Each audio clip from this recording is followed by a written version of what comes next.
All right, so we're about to get started in just a minute. Thank you all so much for being here. I'm really excited to see that we have a lot of attendees today. So we'll wait about 1 more minute and then we will get started.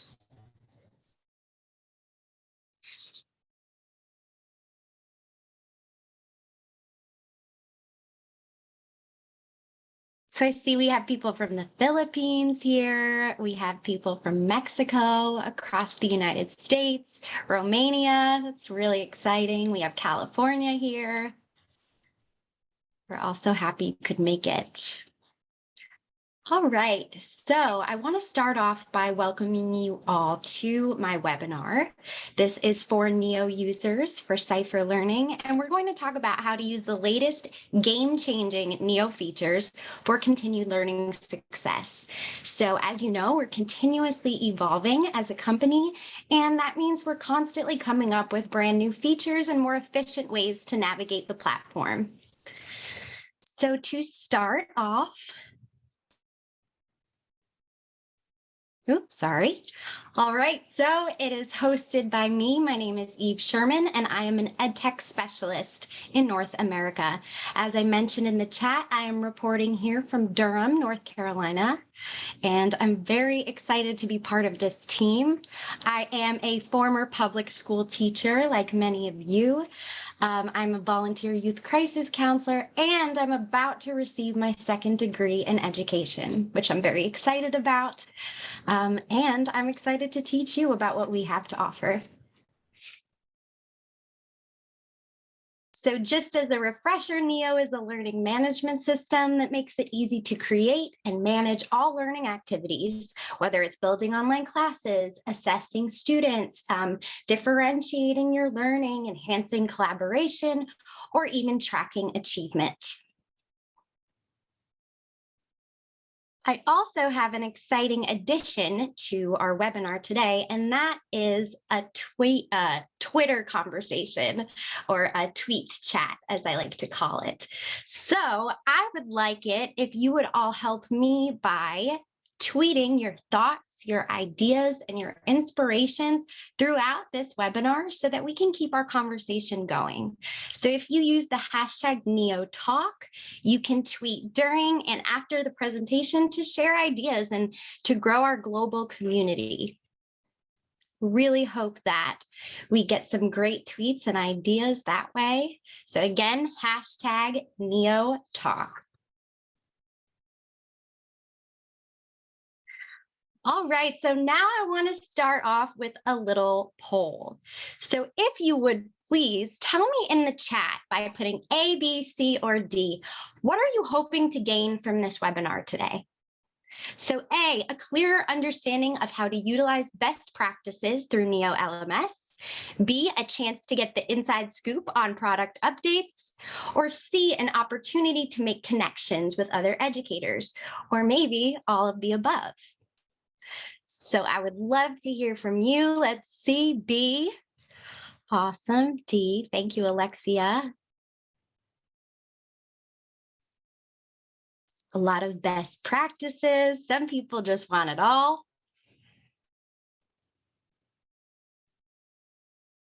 Awesome. So looks like we're here for different reasons, but still with that shared goal of growing as professionals and as educators, which is what really brings us all together. Thank you. All right. Well, thank you to those of you that participated. I'm really looking forward to continuing. So in just a moment, I am going to get started with a demonstration of our new updates. So I'm going to switch my screen.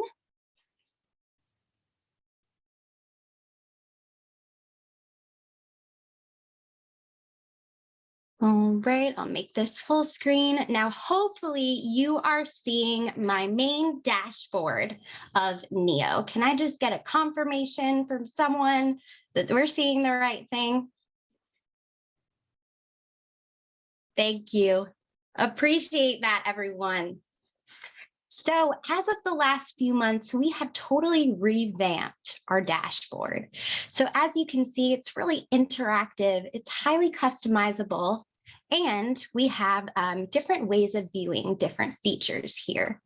So right now I'm logged in as an administrator. So there might be some things that I teach you in this webinar that are strictly for administrator users, and then some that might just be for teachers.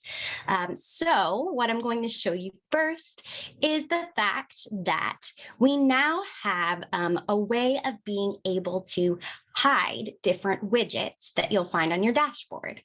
So for example, let's say that out of this list of widgets here, I'm not really interested in having my awards on my dashboard. If I click on this actions pop out right here, I can easily just click hide, and then that will be removed from my dashboard. Now, as you can see, there's now a hidden widgets tab here where you can actually access what you just hid. So it's not gone forever. It's something that you can go back and visit if it's important to you. That is a really great new update that we have. As well, we now actually offer paginated scrolling for our classes. So as you see here, our classes are now in tile view. So you have a picture, the name of the class, and a couple of other features at the bottom. So you can see these are the classes that I am teaching as the user. These are the courses that I am enrolled in as a learner, and then the courses that are completed. Now let's say that I want to be able to view this in list mode. This is also a new update. So if you click on that action menu here, and maybe you prefer to look at things in list mode, or maybe you have a ton of classes you're teaching and it's easier to view this way, you click on list view, and you'll see a very different view of the courses that you're teaching. Now, this might be a personal preference, but it's something to know that's there to help you be more successful in navigating the platform. As well, this pop-out allows us to travel to different places throughout the platform based on the classes that are created and that you're teaching. So you can add classes, you can enroll in classes from here, view the catalog, as well as viewing course templates. Now let's say I click on course templates. I'm now taken to a classes page in which I can view a list of the different types of classes that are available. So if I click on classes, I can see a whole list of all of the classes that are in this particular platform. I can also click on templates to see any course templates that have been created. As well, if I click on archived, we can see a list of our archived courses. Now, this could be really useful if there might be a course that you're not aware of where it went, or maybe you're having trouble finding it. That could be because someone archived it, kind of put it on pause. So your archived courses will be here under archived. And then lastly, we have deleted. Now, a new feature that we have actually included is the deleted by column. So before, it wasn't possible to see who deleted certain courses, but now we actually have this column available so that it's easy to know who's going through the platform and who's utilizing the different features. So as we can see, I, as James Stevens, have created the class, and I also deleted it. So that is a new feature here. That's very useful for our users. So now, moving on, we're going to talk a little bit about accounts and account management. Now, if we hover over users, let's go ahead and look at a learner's profile or a student's profile. So let's click on all. And I'm going to go ahead and click on the Students tab. When I click on this tab, I'll see a list of all of the students in the platform. Now let's say that I'm clicking on Bex Besto. A new feature that we offer is the ability to enroll and unenroll learners or students from different classes. So if I click on the Enrolled tab here, I can see all of the classes that this particular learner is currently enrolled in. Now, if I want to be able to easily unenroll this student, so let's say maybe the student dropped out of this school or maybe moved to a different class, maybe they moved schools. For some reason, they don't need to be in this class anymore. I simply select the class, unenroll, and then I would select OK, and that user would be unenrolled from that class altogether. So this was done to really simplify the experience for you as either a teacher or an administrator so that you're able to navigate with ease. Now, the same can be done for a teacher. So let's go into a teacher account. If I hover over users, I'll click on teachers. I'll click on Julie Andrews, enrolled. And then there's the similar process. So remember, you do have to be an administrator to be able to enroll or unenroll a teacher from a course, but this option is available to you if you are. So it's the same process. You check off the class, and then you select unenroll, and that would remove that teacher from that course. Another update is with our group admin indicator. So if we're hovering over groups now, you can see all of the groups that are available here in the platform. These particular ones are ones that I, as a user, am part of. But as you can tell, there's a difference between some of them. Some of them have a crown next to them. This crown now indicates that I am the administrator of this group. So I have the power to determine what goes on with this group. I created this, and that helps me to know which groups are mine and which are groups that I might just be part of, not as an administrator of. So if we click on one of these groups now, you'll be able to view the left menu that says admins. If you click on that, you can see all of the admins that are currently in the system. Now, meaning for the group. Now, if you click on members, you can see that crown again. That's an admin indicator. So when you're looking at the list of all of your members, you can see which ones are admin and which ones are simply members of the group. So for example, I here as James, I'm an admin, but Robert here has no crown indicator. So that would mean that they're just a member of the group. Another update is to our organization pages. So in some cases, certain schools will be partitioned into different organizations.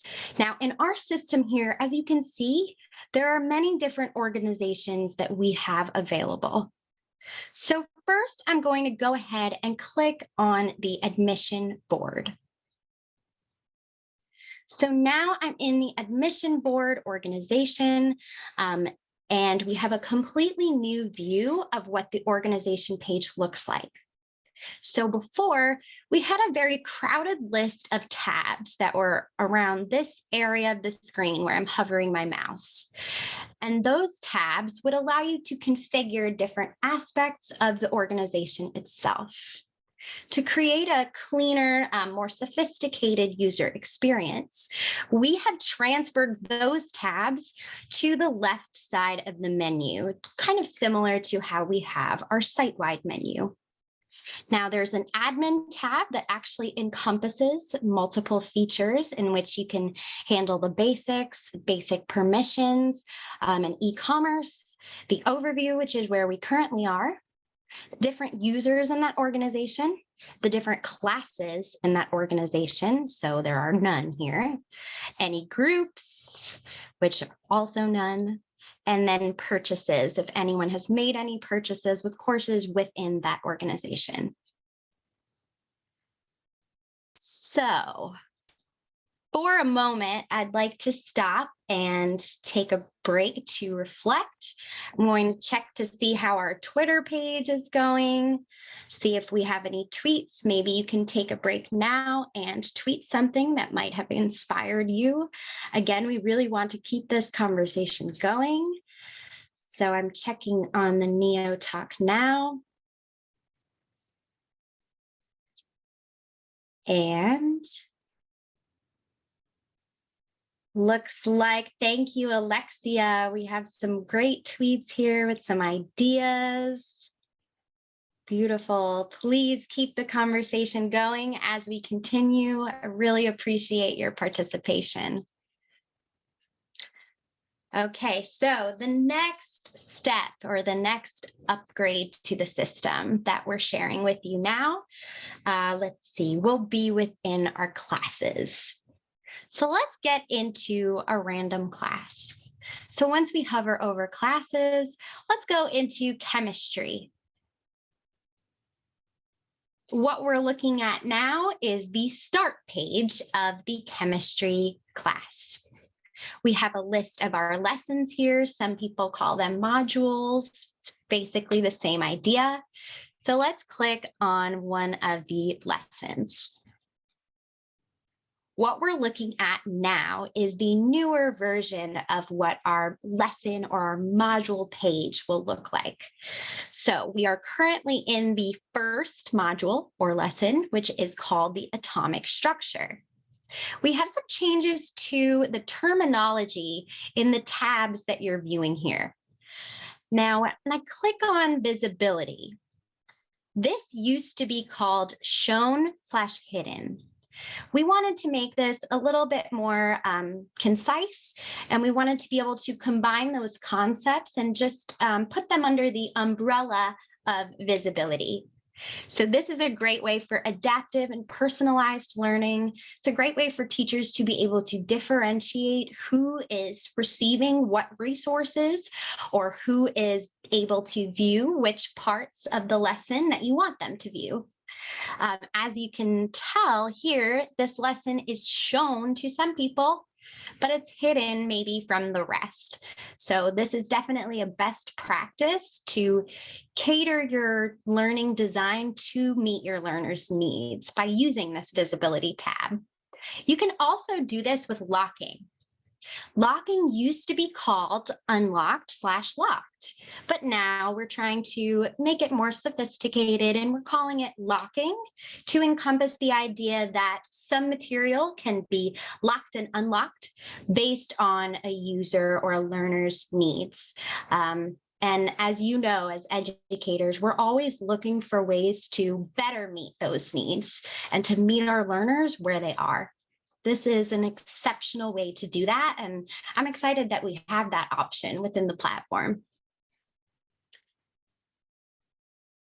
All right, let's see. We have a question in the Q&A. So I'm going to actually hold on that unless someone is typing an answer, and I will wait, or maybe there was an answer. There might have been. Thank you so much for that answer. I appreciate you, and I will save some time for Q&A, of course. So just know that that's coming as well. Another update to our lessons is our sections within the lessons. So now when you add a section, we actually have created a pop-out just like this that is similar to the automation pop-up that you may have seen while navigating the site. We have content sections and we have assignments. So this splits up the types of sections that you're offering your users, and there's more options now than there ever have been before. What's really great about this is that now we offer resources as a singular section page. So they no longer have to be created within a content page. You can upload a file or a web resource or something of that nature as a section itself. So for example, when we're creating a page, test page, we'll save it.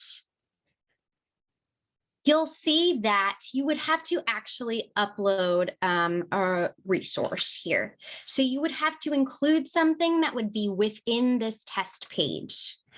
Now, you can use this more easily by simply uploading the resource itself.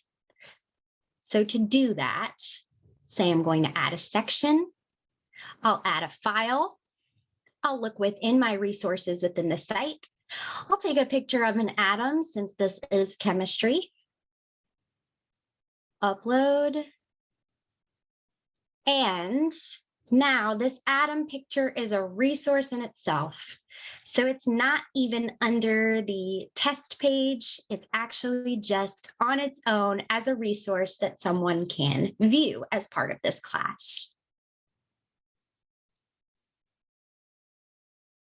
So those are some updates to our classes as well. And I want to just go back to where I was before really quickly because I wanted to mention another update that we have. So let's click on a user. We'll find a student. And we'll click on Bex Besto again and enrolled. Now, if we are selecting a course that we want to enroll someone in, or that we want to take material from, we now offer the organization as part of the class picker. So that when you're going through the courses available, you can actually see which organization that course is part of. So now this right here indicates that this chemistry course is to be found in the Natural Science School organization. We did not have this available before, but we added this to make your search a little bit more tailored to what exactly you need. So another thing that I want to mention within classes, so I'll go back to chemistry now. And I should have mentioned this earlier, but we're back. Let's go to an assignment. So this here is an assignment. As you can see, this is an essay type of assignment that has been created. And you can see this here in this right box. There is now a tab that says submission status. Previously, this was called not submitted. But now, to make things a little bit more user-friendly, we've developed a submission status page in which we can see all of the learners that have been assigned this particular assignment, and you can see what their status is on that assignment. So here, Steve Damien, for example, hasn't even started it. But Billy Aaron, who has been graded already, must have already started it, turned it in, and received a grade. You can also filter the status with these arrows to make it a little bit easier for you when you're going through to go ahead and grade these submissions and figure out what your plan might be for grading. Okay, now we will get to report cards. So report cards is a feature in the App Center. So if you hover over admin and stay there, and you click on the App Center, you will see, of course, so many awesome resources that we have, but as well, you'll find report cards. It is installed in my system here, so that would be something that you would have to do. And again, this is an admin action. So this is for admin users. Once you do install report cards, you can generate your own report cards for certain courses, perhaps certain learners to generate documented feedback. So let's click on report cards and let's go to the catalog. So now that we're in the catalog, we can see some report cards that have already been given. When you first download this, you're not going to see any of this because there have been none given yet. You can also see a history, scheduled, if there are any, and so forth. Yes, I see we have a question. Can we hold your question for a few more minutes? I hope. Thank you. We'll get to your question, I promise. So for report cards, let's say that we're going to add a new report card. I'll add one, maybe I'll call it, let's say quarter 3 grades. Grades for Q3 as the description. I like to keep it very simple. Now I'm at the overview page for quarter 3 grades. If I want to delete this at any time and start over, if I hover over admin, I can just delete it easily, or I can edit the details here. I can also view a template of what my report card might look like if I'm not uploading my own template. So the template that we offer here looks a little bit like this. So you'll see a list of courses depending on what filters you set. You'll see the name of the student, which happens to be me, a grading period, and then any feedback that a teacher may have left for that student in their course itself. So let's give this report card and practice. I click Give. I create a title that I want to be displayed on the report card. So it says quarter 3 grades. Let's just leave it at that. A grading period. I'll put down quarter 3. And then I get to determine the visibility. This is an awesome feature because I can decide whether I want to show this to just my students in the course, any parents that might be users within the system that are linked to that student, or both. So students might get a little nervous if they have a report card that they might not be super proud of because their parents can actually see their grades if we set it up that way. So let's say we're going to give it to both the student and the parent. Then we select a user filter so we can determine which users are actually getting this report card. What I like to do is to just set the account type as student so that I know that it's just students that are going to be receiving this report card, not any parents, meaning on courses they might be enrolled in. The only people receiving the grades and the feedback will be student accounts. You can set more filters if you'd like. For the class filter, I like to choose organizations so that any class that that user is taking within that organization will show up on the report card. So I chose the organization, the Natural Science School. Now you have the option to either give this immediately or to schedule it. So if this is something that you want to do on, let's say, a weekly or monthly or any sort of time basis, you can do that by clicking schedule, and you can determine when you want that to be scheduled, and you can set it up as many times as you need to. But for now, we'll stick with immediately. So now I will give.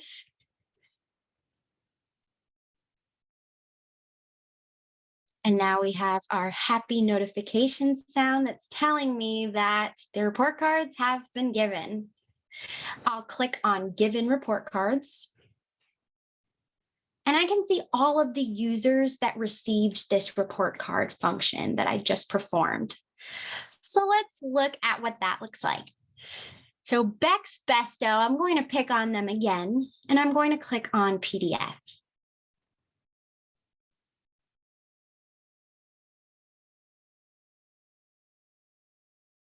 So hopefully you are able to see my screen that shows the report card that I just configured.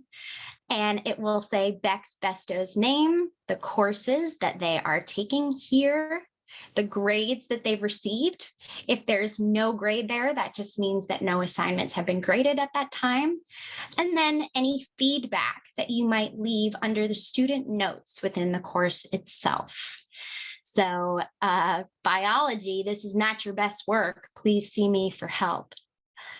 Yes, Alexia, I love the report card feature. So again, this is an admin feature. So it's something that admin users can perform, but it's great to know, even if you're a teacher, that this function is available to you. And hopefully you can get your administrators to agree to configuring it. It's really helpful. Another thing that we recommend is if you are very creative and you want to create your own custom report card, you can do that. So if we go to catalog and we click add, so let's pretend this is a new one. I'll just put test for the sake of time. I can actually add my own template once I click on template. So if I click add, I can create my own specialized template however I want it branded, whatever I want it to reflect. And I can determine the available fields by looking through the report card help desk. It'll show you exactly how you can set this up on your own. But otherwise, of course, you can use the format that we have available, and that can be viewed again by clicking on this eye, where you can see the example. So that's it for report cards. The last thing that I'm going to be showing you today, which is crazy, this flew by, is tagging. So we're going to talk about advanced tagging now. So in just a moment, I will finish up my demo because I have some slides to show you about this. But first, I just want you to know that this is something that you will download in the App Center if you're utilizing it. It's not something that just comes with the platform. You would have to go in and add it. So this is advanced tagging right here. And what advanced tagging does is it allows administrators to create tag groups that define a set of tags that can be associated with different kinds of items. So I'll show you some examples of that. But first, show you what that looks like. So we will hover over admin again. We'll go to tagging. If you want to add a tag group, you would click add tag group. You can create a name for it. So maybe you want to group your students by, let's say, Lexile level. Maybe you want to make sure that you have an indicator on their profiles that shows where their reading level is at. And that can be a reference to you in the future when determining what kind of instructional approaches you have with that particular learner. So let's say that our tag group is going to be called reading level. And then just to keep this basic, I'll set the accepted tags as low, medium, high. And I'll save it. Now I will select an associated item. So I'll click add, object type, and I'll pick users so that when I'm on a user's profile, I can actually go in and set their reading level as a tag that I have now created. I can set this as required so that this is something that I actually have to do for my users, but I won't. I'll just save it as is. So now this is a tag that we have in advanced tagging. Let's find a user. We'll look at a student. We'll go back to Bex. And now you can see that reading level is actually available on their account profile page. So if you click edit, you have the opportunity then to select based off of the advanced tags that I just set. So low, medium, high. Let's say that Bex is a really high level reader. I'll save, and now I know that high reading levels are associated with Bex and vice versa. We love the advanced tagging feature. So now I'm going to show you a few other examples of that in our slides. Going to switch screens real quick. All right. So advanced tagging, we have our easy, medium, hard types of questions. So you can actually create it so that for each question, and let's say maybe a free form type of question or maybe a quiz question, you can actually select different question difficulty indicators. You can do it like I showed you with users. So this particular one shows learning style. Classes where you could set levels or perhaps any indicators that might show another instructor or an administrator what level of difficulty that class is. With resources, you can set resource types. And we have a special note to share with advanced tagging. So currently, we don't provide a way to sync tags. So if you're utilizing our synchronization feature with templates and child courses, that's not possible to sync it. But tags that you might add through just the tagging feature can be copied when you're creating a child course, a copy of an existing course, or adding a course through your library. So again, they won't sync when you're syncing a template with child courses, so a parent course with child courses, but they will copy when you're creating these types of courses. And I'm talking about the tags that just can be implemented without advanced tagging. So to finish up, I would like to hear from you again. So I want to know from you, what are you most excited to try out? I know we didn't get to get into everything that's possible within the platform, but do you have any ideas? Or I'd just love to hear what you got from this.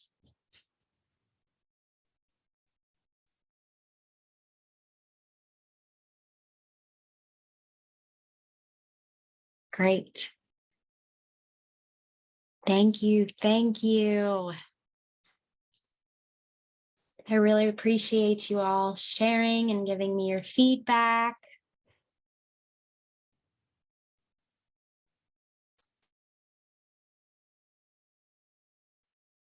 So while we are finishing up, I'll give it another couple of seconds for you to reply because I really want to know what you all have to say. I think my favorite might be advanced tagging, if I have to be honest with you. I think that's really cool, especially for differentiation.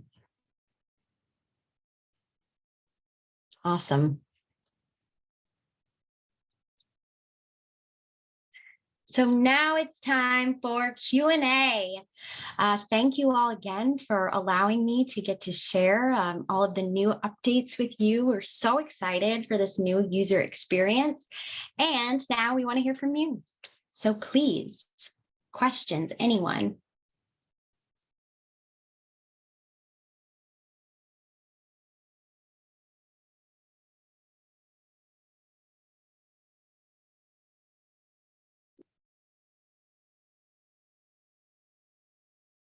Any questions whatsoever? You're letting me off easy here.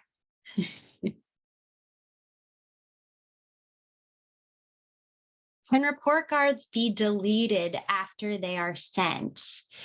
They can be deleted on your end, but once they've been given to a student, if that student already saw it, you're kind of out of luck there. Isn't there a new learning path creation tool?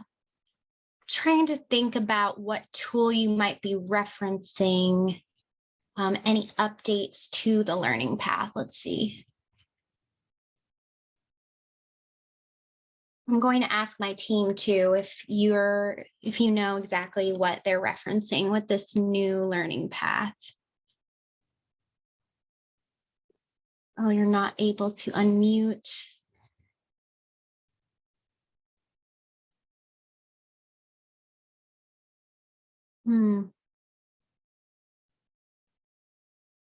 Okay, we'll move on to that in just a moment. P. Robinson. So yes, we will get right back to that so I can consult with my team just so I make sure I'm telling you the right update. So Avantia, beautiful name. What I want to achieve is that not all groups appear to students. For example, we have a high school group, but we don't want students from preschool to know about that group. Now, let me ask you, Avantia, I hope I'm saying your name correctly. Do you have your school set up in organizations, or is everyone kind of within that one platform together?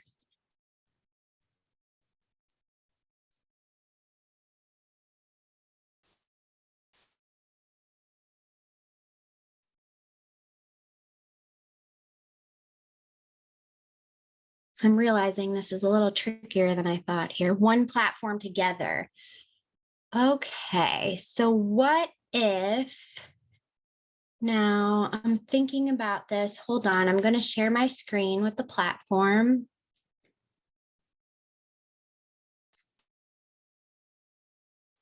Okay.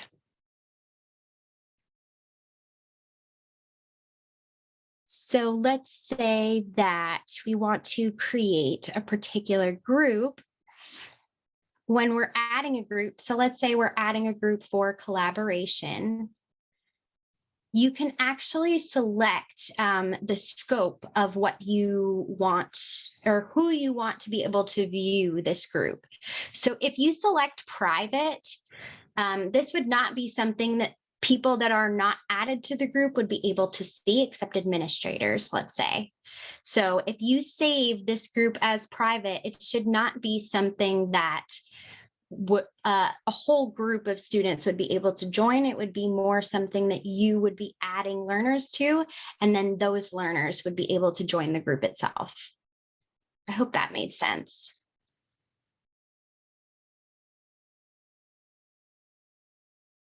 Let's see.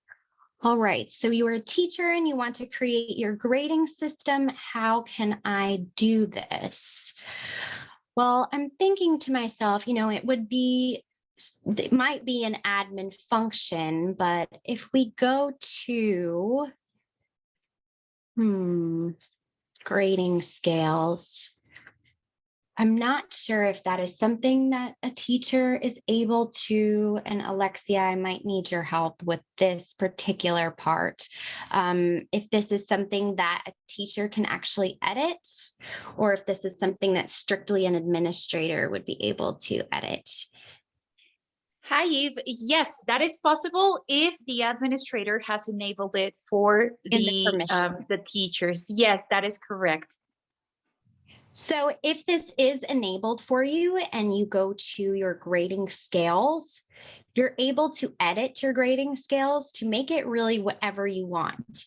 Now, you will get this message that says, are you sure the grades of all classes will be recalculated? So you have to know that whatever sort of grading scale you set up will affect the grades already in place.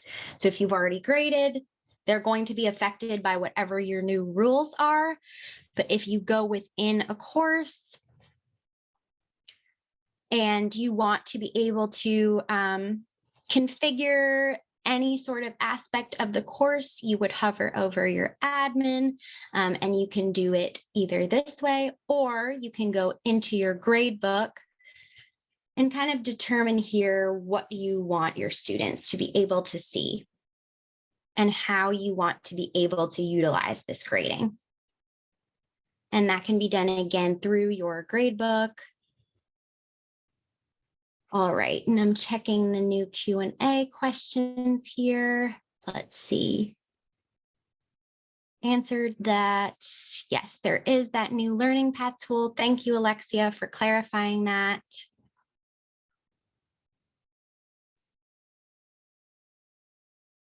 See, are there any other questions that I might have missed? Of course. Please, if you have any questions, please feel free to add them now so that I can help you out and hopefully clarify. Really quickly, since we had a question about learning paths, I'll just show you what that looks like. in our newest version of what we have. So if I hover over classes and I click add, I can actually add a learning path this way. So let's say that I want to click on path. I would create an example of a path. So I'll put example path. I'll make it self-paced so that it's something that a student can move through on their own. And let's see, I'll set my language, my time zone. I won't bother with that right now for the sake of the demo. I'll put in a subject. Let's say it's architecture. Okay, now I have an example learning path. Now, this is your start page. You don't add lessons to a learning path. You actually add certain courses or perhaps different awards. So you can add a lesson to the example path, almost like a goal. Why did this not work? Hold on one second.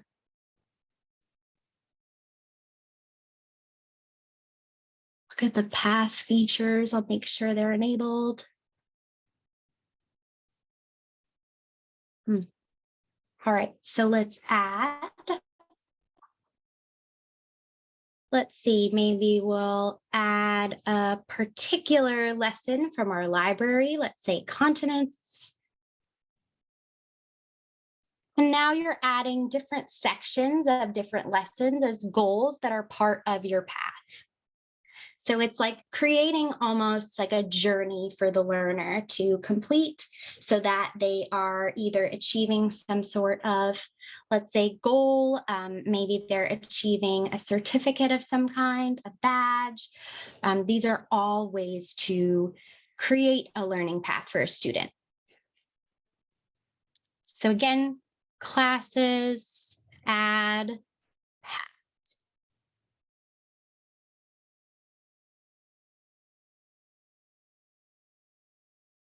Any other questions while we're here together?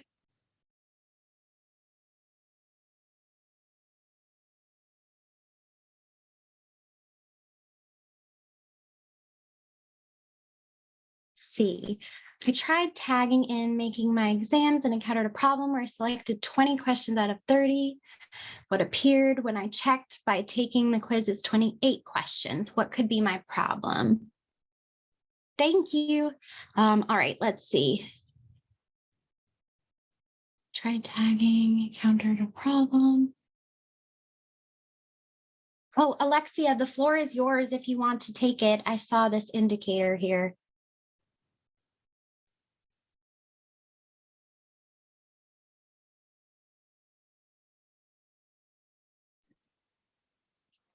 Hi, Eve. I believe that the reason why that is happening is because that within the quiz, there has to be selected a number of questions that you want to randomly select. Oh, even for the tag. Okay, I see what you're saying. I hope that helps clarify, anonymous attendee. I don't have your name, but I hope that helps explain why you might be experiencing that.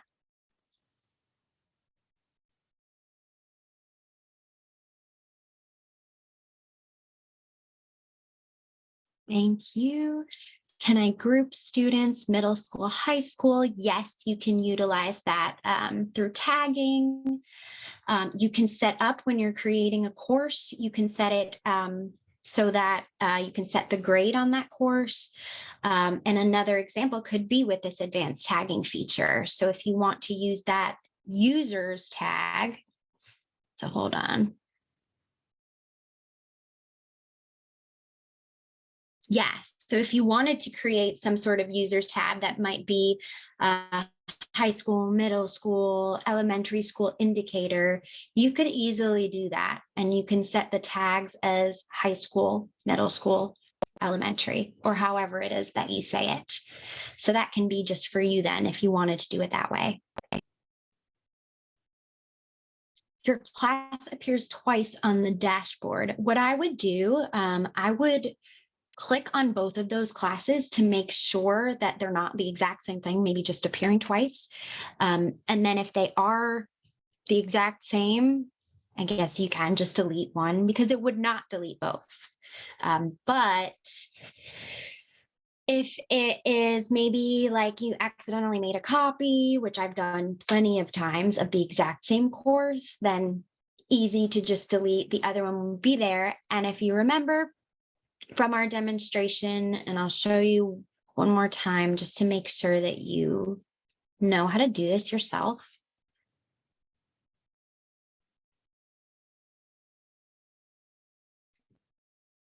So I'm trying to think what the best way to take you to that would be.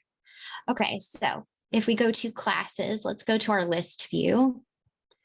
You can see which classes were deleted. So if you accidentally delete one and you realize that's the right one, you can simply restore it. So you can click on that, restore, and then it will be available to you in your class list again. Hope that helped answer your question.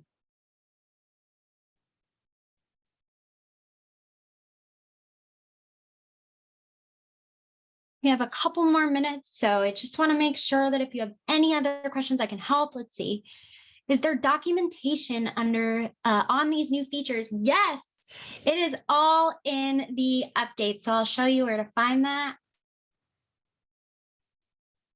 So you will see in product news, this is where I get all of my sources from. So when I meet with my team, we go over different product news over certain periods of time, and we determine what we think would be game-changing features that we can include in webinars like this. So all of those are actually found in product news dating from around mid-October until now.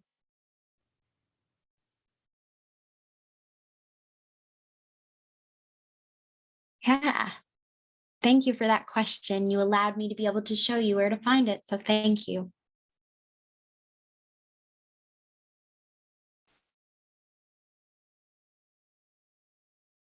Jose from Joe from California. Thank you very much for your question and for all of your questions.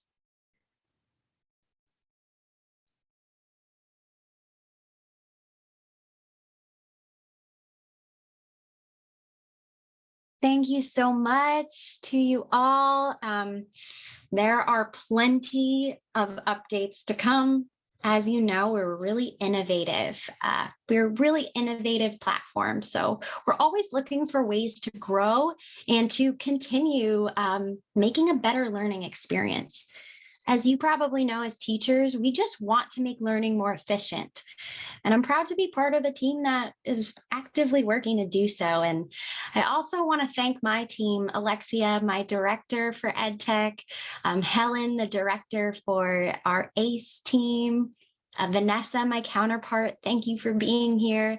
Isaiah and Corey, I appreciate you so much. And Andrea for putting all of this together. It really does take a village. And I'm honored to have been here with all of you and hope to see you again soon for our next one.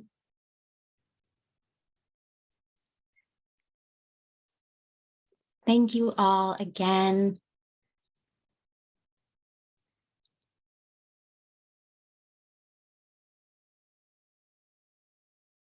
Wonderful.